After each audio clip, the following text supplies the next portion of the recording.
I just wanted to do a little quick intro to this project. In this project, what I want to do is install a portable AC in my pop-up camper.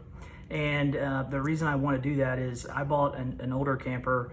I'm the second owner, and my camper did not come with an AC. And where I live in Oklahoma, that is a problem. So we're getting into the summer months, and I've got several trips planned, and my wife is not a camper anyways, and that is certainly the case if I asked her to go camping in the heat. So I wanted to install a portable AC, and I researched this, just did an exhaustive search online for anybody who had done this, and I couldn't find really anything. I found a few pictures of some people that had tried to do it, but didn't find any videos or anything like that. So what I wanted to do is just put a video out there and show you what I did, and hopefully it will help somebody else. So one of the main considerations with these portable ACs is you have to exhaust the hot air from the compressor to the outside. And so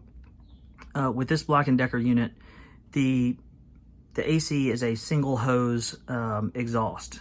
And you know, there's a lot of conversation and debate about what's more efficient, the dual hose or the single hose. And like I said at the outset of the video, I chose to go with a single hose. The focus of this video is obviously the AC unit. So I just wanted to kind of show you where I intend to put it. And the reason I want to put it there is for a few reasons. One is right here along this wall, there used to be a cabinet, and I took that out when I was remodeling the inside. And my thought was, I kind of like it being open. It makes it feel a lot bigger in here. But with the thought that if after using it, I decided, hey, you know what, I need the storage, I can always put it back. So I really like the fact that it's open. And since that's kind of the area in the camper that's the largest, my goal is to put the AC there in the corner and kind of have it at an angle like that. In hopes that, one, I can give it sufficient space away from the wall where it has, you know, adequate airflow to the filter and all that, and also to help with sort of circulating the air in the camper. So just a minute ago, I was talking about the exhaust. So this has a single exhaust hose here, and it also has a continuous drainage at the bottom. Here's a drain that's threaded, and you can use a sort of a garden hose or anything to drain the condensation that comes off the compressor. You don't have to continuously drain it, but my goal was I intend to only use this when we camp and it's hot. So I intend to at least run the AC at least on, you know, maybe 75 during the daytime, just so that the camper doesn't get too hot. And then before we go to bed, you know, I'll turn it way down. But one of the things I really like about this Black & Decker unit is they call this the gravity drain, and this one is located on the very bottom. So one, it just makes it a lot easier to connect the drainage hose that came with the unit. And two, I plan to drain this out of the floor, and that should make it a lot easier because it's at the bottom of the unit. So one of the issues that I had was, how am I going to hook up the exhaust so that the hot air from the unit goes to the outside of the camper?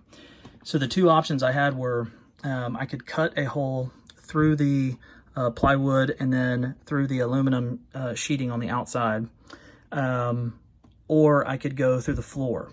Now I've gone back and forth, and honestly, while I'm sitting here, I'm still, you know, contemplating what to do. But my plan at this time is to use this. And I got this on Amazon. I got two of them. They were like $8 a piece. And they have a foam seal. And these are deck hatches or deck access holes. And they're for like nautical use. But I think it's going to work perfectly for me. So the lid, let's see if I can do this one-handed. It screws out like this. and this lid has a foam seal as well. So my goal is to cut a hole in the back corner and put this in the floor like this, and then I will be able to take the exhaust and then fit the exhaust. This will fit perfectly into the hole. Now I bought this this flange. It's a 6-inch opening. It's a little bigger than I need, but I did that so that I would have plenty of room to run the drainage hose through the same hole as well, so I don't have to cut multiple holes in the bottom of the camper. And then also, what I plan to do is I just have some foam sealant that you use around doors or like window units. So I plan to just wrap that around here to seal it up, and I think it's going to work perfectly. So I'm up under my camper, and I'm trying to get ready to drill the hole for the flange where the exhaust hose for the AC will go out the bottom of the camper.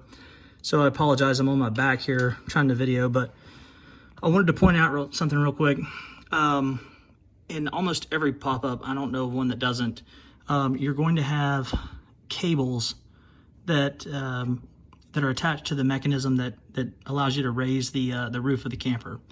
And you can see here, this feeds into here to a pulley, and then you've got cables that go back through the camper. So what I wanted to point out here is this is where I want the hole to go, but you need to be really cognizant and make sure that you look under your camper, because you don't want to cut the hole either directly like right here where you're going to be running into a potential problem with this cable, and also just because you want to kind of steer clear of it. I mean, I'm going to be using a circular saw and a jigsaw here in a minute, and so obviously I don't want to accidentally cut that cable because that's a big deal. So just make sure before you cut any holes or anything, you climb up under your camper and you kind of check it out and make sure that you're not going to run into any problems. And if you do have some problems where you want to put the exhaust, then you might end up having to move the holes somewhere else. So I just wanted to point that out real quick. So what I'm going to do now is I'm going to take the flange and I'm going to put it in the location that I want the hole, and then I got a Sharpie, and I'm gonna trace a hole where I want the hole to be, and then I'm gonna drill a little pilot hole with a bit and just see where that comes up in the camper.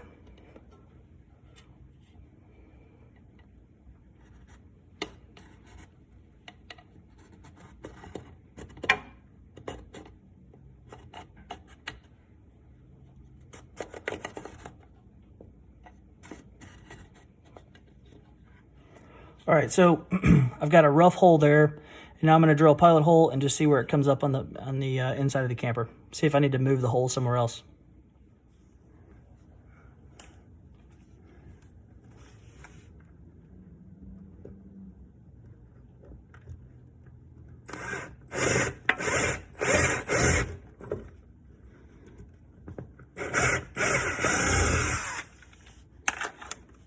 All right, I just drilled my pilot hole from the underneath or the underside of the camper, and the hole came up right here. All right, so now I just want to make sure that I'm going to have enough room. I drilled this hole in the center of the hole that I traced underneath, so I'm going to put this here about in the center. So looks like I'm going to have plenty of room right here to drill my hole, not run into problems with the cable, and I've still got plenty of room around the outside, so I can secure this really well. I'm going to have enough wood in the corners so that I'm not going to have any problems there. So looks like this is going to work perfect. So I just took my flange and I traced another hole here with the center approximately in the center of the hole. So what I'm going to do first is, you'll notice here that I've got these laminate planks that I put when I redid the floor in the camper. So just because these will start, pulling up and, getting in the way, what I'm going to go ahead and do is I'm just going to take a box cutter and I'm going to go ahead and cut the inside of this circle out, so that I try to avoid as much as possible messing up the laminate floor, and that way I can just drill directly into the wood. All right, I've removed the laminate flooring for a rough opening. Here's some of the pieces. It comes up pretty easy. Once you just sort of score the top, you can kind of pull it up and it'll break where you've scored it. So that was pretty easy. I'm sure I'll have to trim this up a little bit, but at least now when I use the hole saw, I called it a circular saw earlier, and when I rewatched the video, I realized that I was talking about a completely different tool. So I'm gonna use the hole saw here and give myself, I don't have a hole saw that's this big, 6-inch hole saw. So what I'm gonna do is, I think I've got a 3-inch hole saw, and I'm gonna start the hole here, just so that I can get to it with a jigsaw, and then I will use the jigsaw to go around and open the hole all the way up, and we'll go from there.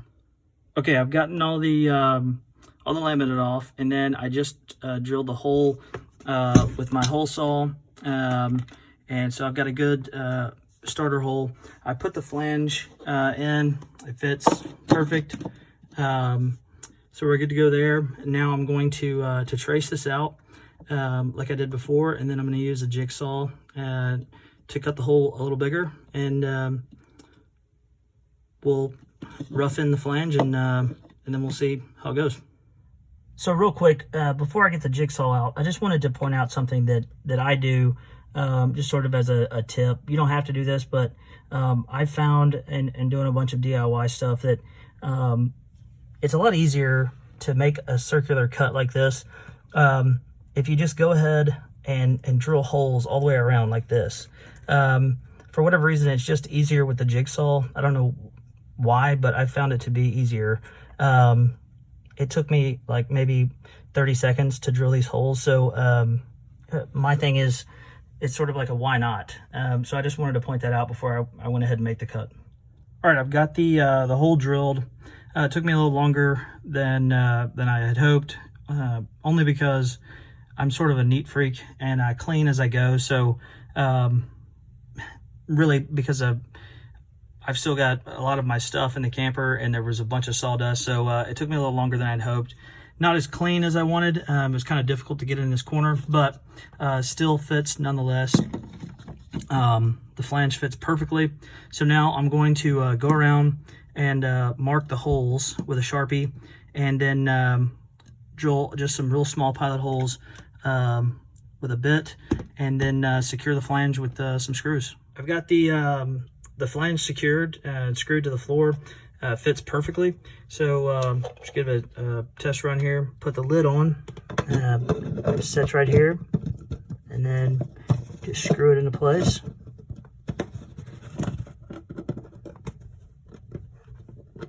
Nice and snug. Everything fits perfectly. Now I've got an access that in the fall and the winter, I can keep this on, and it's sealed up really well. It's got a foam seal underneath here, and then the screw-in lid also has a foam seal, so I should be good in terms of elements and all that. And then in the hotter months when I need it, I can unscrew the lid and vent the AC. So now I'm going to hook up the AC and give it a test run. All right, before I hook this thing up, I talked about this earlier just briefly, but I wanted to just show you what this unit came with. I mentioned the continuous drain hole, or the access here in the bottom, and this is really handy because it enables you to run the unit continuously and not have to worry about draining it, because you'll get an error message if it has there's like a condensation reservoir, and if it fills up, then the unit will shut down and you have to drain it and all that. So since I plan on running this thing continuously, I'm going to hook up the continuous drain hose, and it came with this hose right here. So I'm going to attach this hose, and just as a security measure, I'm going to use this clamp as well, just to make sure that I don't have any leaking. And and then I'm going to hook it all up and put it through the exhaust hole that I cut in the floor, and give it a test run. And also, I mentioned that I have some foam seal. This also came with the unit, so I didn't have to purchase this extra. So I'm going to cut this down to size once I get it all hooked up and in the hole, and then I'll turn it on, and we'll see how it does. I just hooked everything up. This thing isn't quite at the angle that it will be when I use the AC, and the reason for that is you can tell I don't have the camper all the way open because I'm in my garage, and so I don't have enough room to pop it all the way out. So this will actually sit a little bit further back at an angle, and one of the things that I wanted to take into account is in a lot of reviews about basically every kind of unit, these hoses can heat up a little bit, and so I wanted to reduce the amount of distance between the unit and the actual exhaust hole. So when this thing is all the way popped out, and I've got the camper into place as I normally do, my hope is that the distance between the hole and the unit will be pretty small. So I've got it all in the hole. I use the foam. I cut down the size. This fits perfect. It's nice and snug.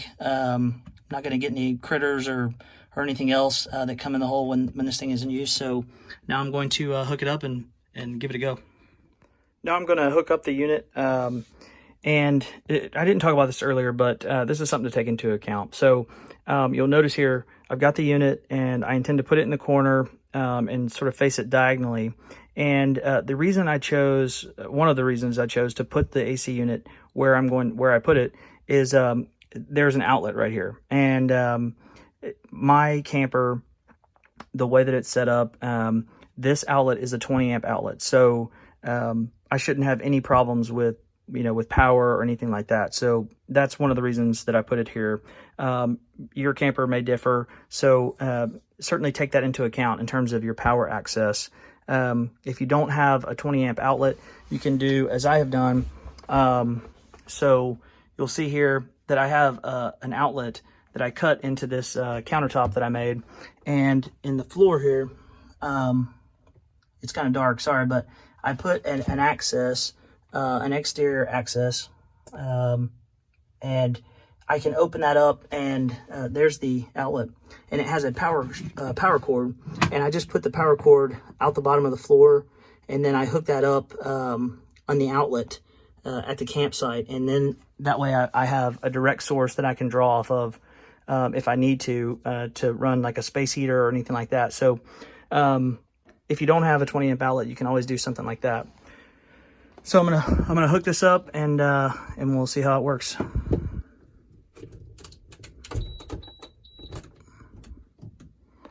All right, so I heard a beep, so it sounds like it came on. Let me see what we have here. Turn it on. It's currently set on 75. And it looks like it's on not all the way, but it spits snowballs. So I'll turn it up and just see.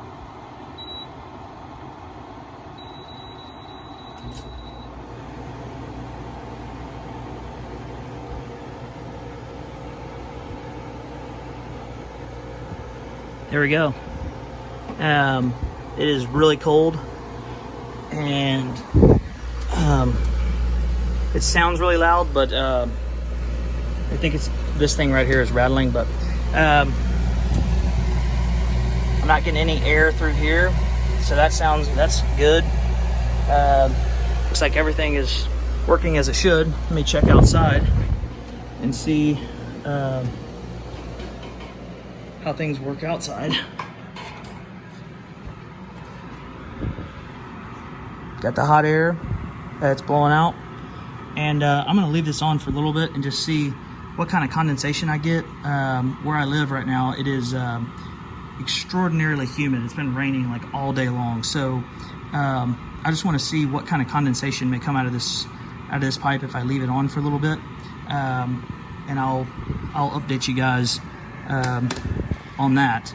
one thing that I was gonna say is I plan to just take a rubber band and cover this hole with something that's obviously porous or whatnot, that will allow this air to flow freely, but will also just give me sort of a safety net, maybe like some screen or something, so I don't have any bugs or anything crawling into this in the night. But this is working exactly as I wanted. The hot air is coming out. Drainage tube, we'll see how that goes, and looks like it's gonna work perfect. It's been about 15 or so minutes since I turned this thing on, and I will tell you that I have the door open right now because I don't have this thing popped all the way up, and it is at least, I don't know, 15 to 20 degrees cooler in here than outside the camper. It's really kind of amazing. So I think this is a success, and I'm really excited about this. It saved me a ton of money, and most important, I didn't have to drill a hole in the roof. So I consider this a success, and this is going to be awesome. So I will. I'm supposed to take this thing out in a couple weeks, and it's supposed to be in the 90s. So I will post another video and let you guys know how it did and whether it was able to keep up and all that. But as for now, I think it's a success, and I'm really happy with it. So appreciate you guys watching. If you like the information we give, certainly follow us on Instagram, Facebook, all of our social media, and subscribe to this channel. We try to post projects like this as often as we can. Thanks.